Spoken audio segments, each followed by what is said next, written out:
हम तो अपनी जमीन को नहीं भूले। अब कुछ लोग सोचते हैं कि साहब मैंने ऐसे बोल के जो है धामी की तो इनकी है। हमारे एक मेरे माँ जी ने एक बार बोली भले हरसो भले गौरी दूर बल जाए फूण हॉल दो वो माना बस सठ जमना ना क्यों जमना। मैंने बोली माँ जी तो इसलिए मैंने कहा अभी जब मैं मंत्री था धामी जी सिर्फ विधायक थे तो मेरा ऑफिस उनका ठिया होता था। इतना बड़ो गोटो कि मैं दड़ी भाभी यार चाची सर में जन छे बच्चे दड़ी जाना हम घास काटो देखते तो बड़ो गोटो लो मेरी सास गाय देने की देखो वे और सो गोटो देख कितने बड़ो चढ़ते 4 फूल इंच घास है। जेल जाएंगे तो जाने आप वैसे भी यार एक से सुनो डर जाए उम्र में डन छो वो मान नहीं डरे हम अब ये बूढ़ा ना डन। तुम हमारे नौजवानों के बहुत सारा खिलवाड़ कर रहे हो। पेपर लीक हुआ, कनिष्ठ सेवा का पेपर लीक हुआ, सारे भाजपा के नेता उसमें, मुख्यमंत्री के साथ फोटो, प्रमुख सचिव के साथ, चीफ सेक्रेटरी के साथ फोटो, डीजीपी के साथ फोटो। फिर लोक सेवा आयोग को पेपर दिए तो भाजपा का मंडल उड़के का मंडलाध्यक्ष उसमें पेपर बेचते हुए पकड़ा गया। अंकिता की हत्या हुई, अंकिता की हत्या हुई तो उसमें भाजपा का नेता आज आज आज आज काशीपुर में वहां लाल कुआं में बेटी के साथ बलात्कार होता है तो उसमें भाजपा का नेता दर्जाधारी। अल्मोड़ा में घटना होती है, जो चंपावत में घटना होती है उसमें भाजपा के कार्यकर्ता। भैया कहां तुम चरित्र की बात करने वाली पार्टी, सनातन धर्म की बात करने वाली पार्टी, कहां तुम्हारा चरित्र चला गया? आज हमारे अनुसूचित जाति के भाइयों के साथ अन्याय हो रहा है। तुम सनातन के धर्म की बात करते हो। अरे सनातन धर्म में तो सबको साथ लेके चलना चाहिए, दिल बड़ा होना चाहिए। रावण नहीं था सनातनी धर्म में, रावण से बड़ा कोई सनातनी था, सबसे बड़ा पंडित था, लेकिन उसको घमंड हो गया, सबसे बड़ा शास्त्रों का ज्ञाता था, उसको अहम हो गया, घमंड हो गया। तो जब किसी सनातनी को घमंड हो जाए, जब अहम हो जाए तो उसके घमंड को चकनाचूर घमंड कहते हैं ना, कहावत है, कोटेशन है देसी भाषा में कि घमंड तो रावण का भी नहीं रहा। और इस बार केदार बाबा की धरती इनके घमंड को चकनाचूर करेगी। सर भाजपा वाले हरक सिंह रावत जी के लिए कह रहे हैं कि हरक सिंह रावत अब बूढ़ा शेर हो गया है, केवल दहाड़ रहे हैं, कर कुछ नहीं। बूढ़ा तुम्हारा मोदी में हुआ ऐसा भैया सुन लो, अब मैं उनकी बात पे नहीं कर रहा हूँ।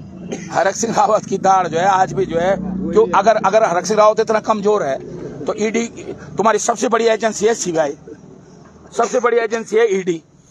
तो हरक सिंह रावत अगर कमजोर होता तो तुम ईडी और सीबीआई भेजते? भाई कमजोर आदमी के लिए भेजता कोई ईडी और सीबीआई? जो सबसे कहीं ना कहीं लोकसभा चुनाव हो रहा था, तुमने ईडी भेज दी, सीबीआई भेज दी। और मैं तो कह रहा हूं, मैंने ईडी वालों से भी कहा 1 रुपये का, 1 करोड़ तो छोड़ दो, 1 लाख तो छोड़ दो, अगर 1 रुपये का घोटाला निकल जाए, एक पाखरो टाइगर सफारी में गढ़वाल के भले के लिए बना रहा था, लाखों लोगों को रोजगार मिलता, दिल्ली से लेकर कोटद्वार तक, जौलीग्रांट से लेकर कोटद्वार तक इतने होटल बनते, इतने रिसोर्ट बनते। पूरी दुनिया के लोग जो टाइगर देखने के लिए आते, वो पाखरो टाइगर सफारी देखने के लिए आते। मेरा जुनून था कि 2/3 हिस्सा पौड़ी जिले का गढ़वाल का हिस्सा जो है कॉर्बेट में है, और दुर्भाग्य से गढ़वाल से जो है कॉर्बेट को व्यापार नहीं मिल पा रहा, यहाँ को लोगों को रोजगार नहीं मिल पा रहा। अगर मैं पाखरो टाइगर सफारी बना रहा था, कुछ लोगों को तकलीफ हुई, कुछ लोगों को लगा भाई ये तो उस ऊंचाई को छू लेगा। आज पाखरो टाइगर सफारी बन गई होती तो कोटद्वार की जमीन, कोटद्वार, ऋषिकेश, पूरा दिल्ली तक जो है इतना व्यापार बढ़ गया होता कि लाखों करोड़ों लोगों को रोजगार मिला होता। क्योंकि पूरी दुनिया जो है पाखरों में, कॉर्बेट में टाइगर देखने के लिए आती है। पागल है लोग। कहा जाता है कि ईडी सीबीआई ने हरक सिंह रावत की नस दबा रखी, इसलिए वो दूसरी पार्टी में दे। अब देखिए, अब ऐसे तो देखिए, सुनो, ये सवाल जो लोग कह रहे हो, ये सवाल उन्होंने मनीष खंडूड़ी से क्यों नहीं पूछा जब मनीष खंडूड़ी कांग्रेस से एमपी का चुनाव लड़ा? मतलब हरक सिंह की बात आई तो सारी कमियां हरक सिंह में निकल जाती हैं। जब खंडूड़ी जी का लड़का कांग्रेस से एमपी का चुनाव लड़ रहा था, तब कमी नहीं नजर आई आपको?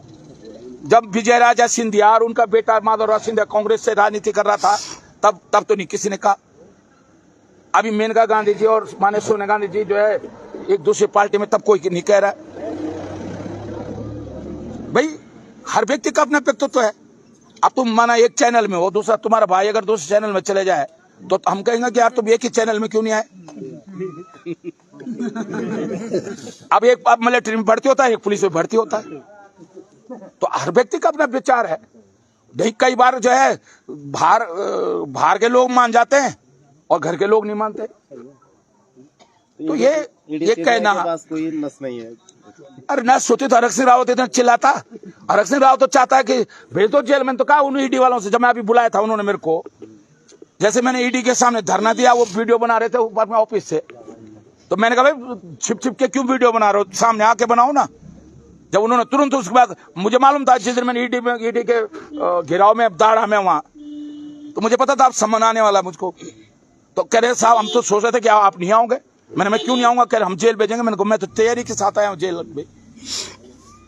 जेल भेजोगे, कोई नेता कोई चोरी चकती डाल के थोड़ी जेल जाएंगे। मैंने कहा भाई एक अच्छे काम के लिए जाएंगे, गढ़वाल के हित के लिए, उत्तराखंड के हित के लिए, नौजवान को रोजगार देने के लिए हम पाखरो टाइगर सफारी बना रहे थे।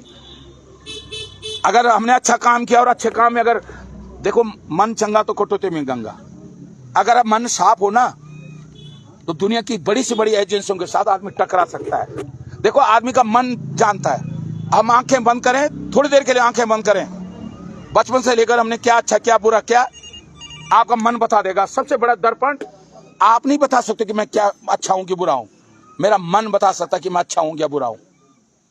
इसलिए जब मन सही होता है ना, मैं तो छात्रानी से आया हूं, मैंने तो जेल जाना तो मेरे लिए ऐसा है कि एक बार किसी ने कहा आप पे 35 मुकदमे दर्ज है, तो मैंने कहा जो दिल्ली में बैठ के राजनीति करते हैं उन पे होंगे मुकदमे दर्ज। जो सड़कों पे आंदोलन, अंशकालिक टीचर्स का आंदोलन में, सीटे वेतनमान के आंदोलन में, बलि प्रथा धारी देवी में, मुंडेश्वर में बलि प्रथा मैंने बंद करवाई। गढ़वाल में बहुत सारे मंदिरों में जा जाकर मैंने बलि प्रथा बंद कराई।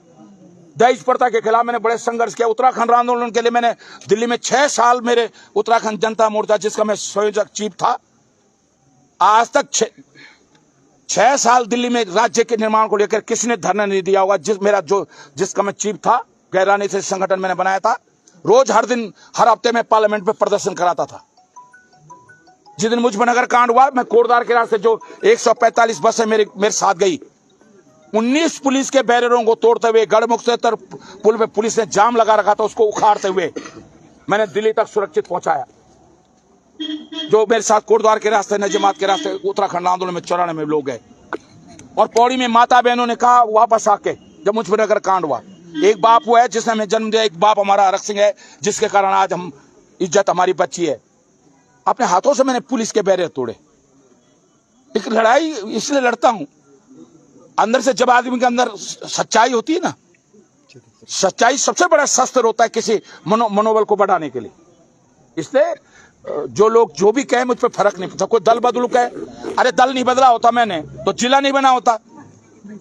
राज्य के लिए हरक सिंह ने दल बदला। भाजपा में बचपन से भाजपा में था। मैंने भाजपा सिर्फ इसलिए छोड़ी 96 में कि उस समय राज्य का आंदोलन चल रहा था। पूरे उत्तराखंड के लोग कह रहे थे, अगस्त महीने में कर्फ्यू लग गया था, पूरे उत्तराखंड के लोग कह रहे थे कि नहीं भाई राजनीतिक दल नहीं चले, ना कांग्रेस ना बीजेपी ना यूकेडी, सिर्फ उत्तराखंड की बात होनी चाहिए। तो मैंने भाजपा छोड़ी उत्तराखंड के लिए, और मैंने मायावती को ज्वाइन किया उत्तराखंड के लिए। 4 जिले बना दिए हरक सिंह की कलम से। 97 में जो 4 जिले बने, उसके बाद 24 साल उत्तराखंड बने, वो एक जिला नहीं बना पाए। पोखरी तहसील, गैरसैंण तहसील, श्रीनगर तहसील, घनसाली तहसील, ऋषिकेश तहसील, विकासनगर तहसील, कपकोट तहसील बागेश्वर में हरक सिंह राव ने बनाए। तो हमने तो उत्तराखंड के विकास के लिए, कई बार नए लड़के जो अभी नेट चलाना, नए मोबाइल लिया होगा, जिनको अता पता नहीं है, वो लिखते हैं हरक सिंह दल बदलो। अरे दल बदला तो तेरे को तो नुकसान नहीं हुआ, तुमको जिला हमारा रुद्रप्रयाग का कोई कह दे कि दल बदल दिया, तो तुम्हारे मेरे दल बदलने से, हरक सिंह की राजनीतिक हत्या होने से, मैं बहुजन समाज पार्टी में गया तो मेरी हत्या हुई ना। लेकिन रुद्रप्रयाग को तो मिल गया ना, जिला मिल गया ना। जखोली को तो तहसील मिल गई ना, उप तहसील थी जखोली। पोखरी नरेंद्र सिंह मंडारी तहसील नहीं बनाए पाए पोखरी को, हरक सिंह ने तहसील बनाई पोखरी तहसील। गैरसैंण, जो बड़ी गैरसैंण की बात कर रहे हैं जो लोग, बड़ी बड़ी बातें कर रहे हैं, वो गैरसैंण में एक पटवारी बैठता था, तहसील हरक सिंह राव ने बनाई है गैरसैंण तहसील। तो अगर हरक सिंह के दल बदलने से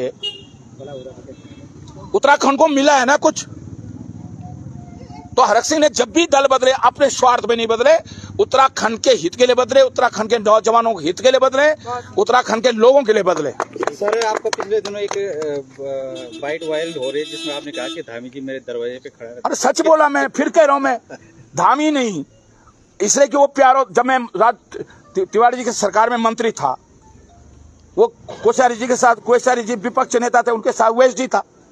अब क्योंकि मंत्री के बाद इतनी भीड़ होती है, आप में से बहुत सारे लोग मेरे पास आए, किसी मुख्यमंत्री के पास इतनी भीड़ नहीं होती जितनी भीड़ मेरे पास होती है।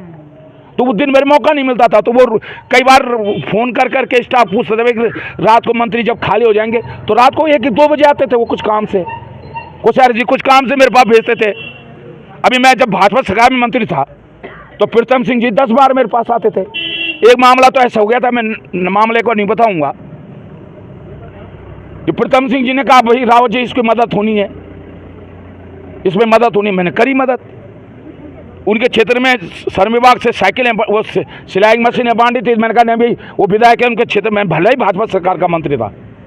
तो इसलिए मैंने कहा, अभी जब मैं मंत्री था, धामी जी सिर्फ विधायक थे, तो मेरा ऑफिस उनका ठिया होता था।